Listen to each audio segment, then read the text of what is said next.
I hope that you are all having a great summer. I have just finished marking your test about radioactivity, P4 topics. So I'm just going to go through the test with you and set you some things to do over the summer, because most of this video applies to all of us. No one got a grade 5, so we can all push to be better, can't we? So the biggest issue really on this test paper was that you just did not know what the words meant. And the only way that you are going to improve that is to take this list of words. It is attached on your Google Classroom assessment. The only way you're going to improve is if you know what all of these words mean. So one of the things you need to do this holiday is get some flashcards or get a poster or do something that's going to help you learn what these words mean. Okay, the first question asked you to label an atom, and you just had to use your common sense. So there's an orbit around the outside, there's a nucleus in the middle. It shows the charges in the middle. So you know in the nucleus, the one with no charge, neutral, is called a neutron.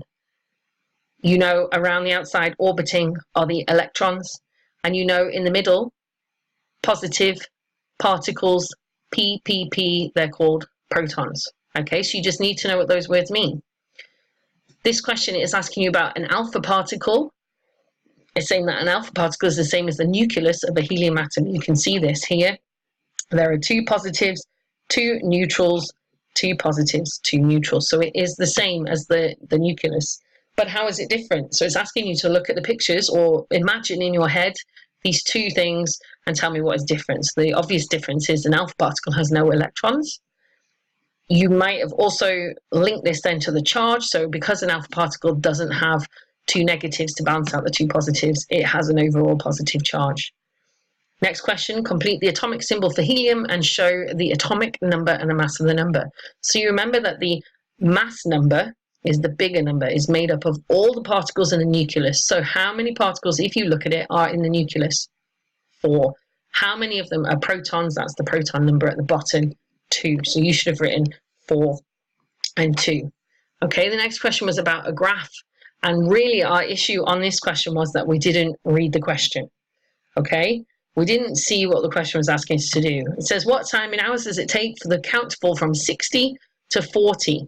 So we've got to draw a line across at 60, a line across at 40, and then we draw 2 lines down. Okay, we make sure that we're checking the scale. So we're not just randomly guessing numbers in between wherever the line lies, okay? And we're going to make sure we use a ruler to be really, really accurate.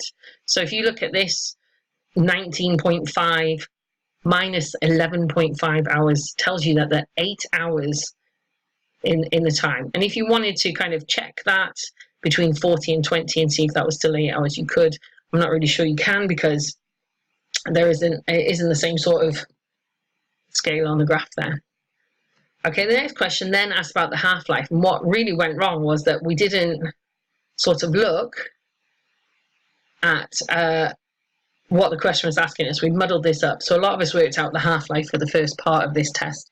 So if we know it starts at 100, we know that half of 100 is 50.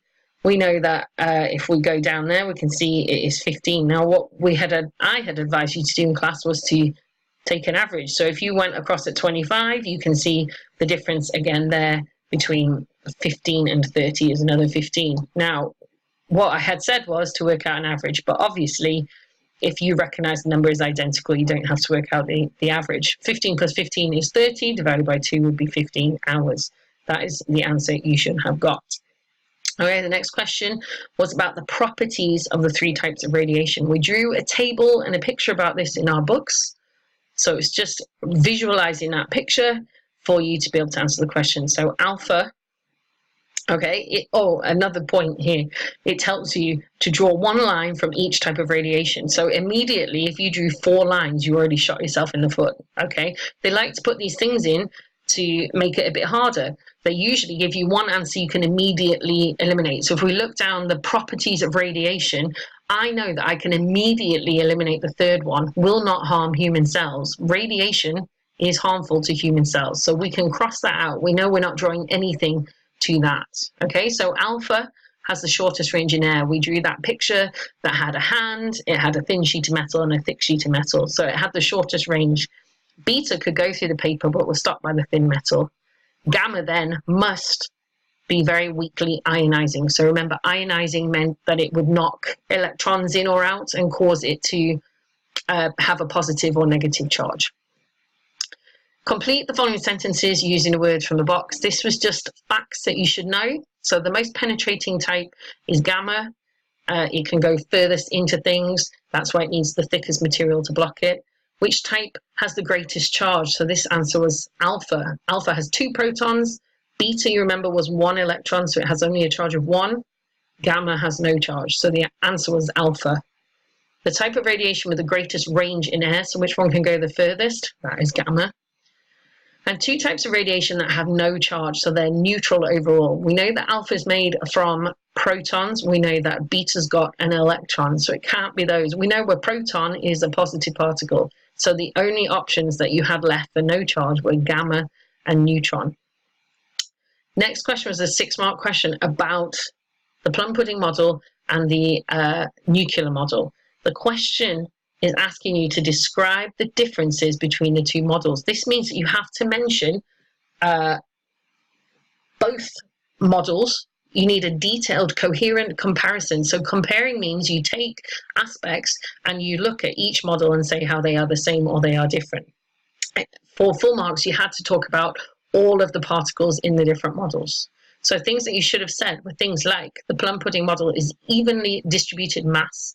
Positive charges are spread throughout. So remember, in these days, we didn't know about neutrons. We only knew about protons and electrons, or positive charges, and that the positive particles, the protons, are much, much, much, much bigger than the electrons. They make up most of the mass.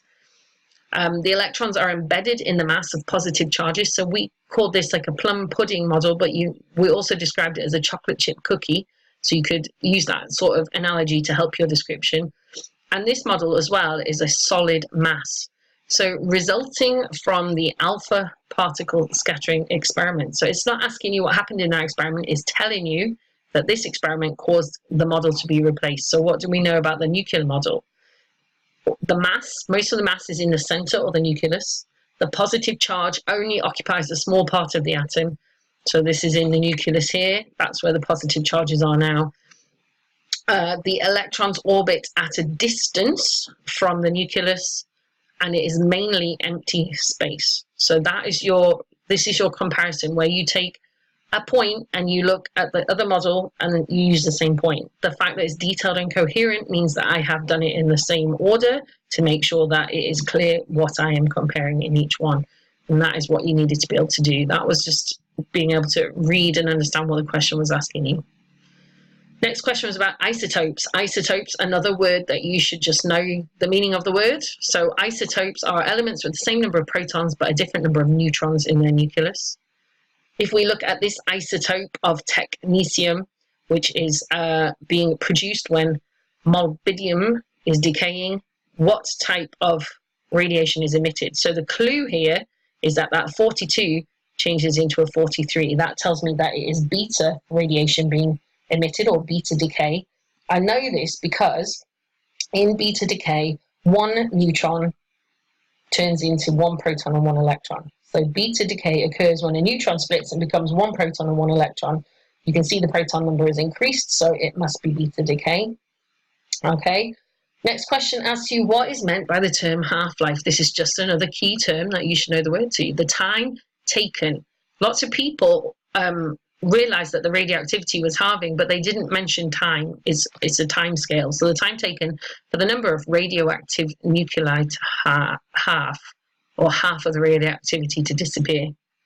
Okay, the next question was about a different isotope, and it asked you to use the graph to work out some different things. So how many days should the technetium generator be replaced? So it tells you in the question 3 half-lives have passed. So we need to work out 1 half-life and multiply it by 3. So if I draw a line across at half of the starting count, so it started at 100,000, I've gone across at 50,000, I can see there that the answer is 2.6.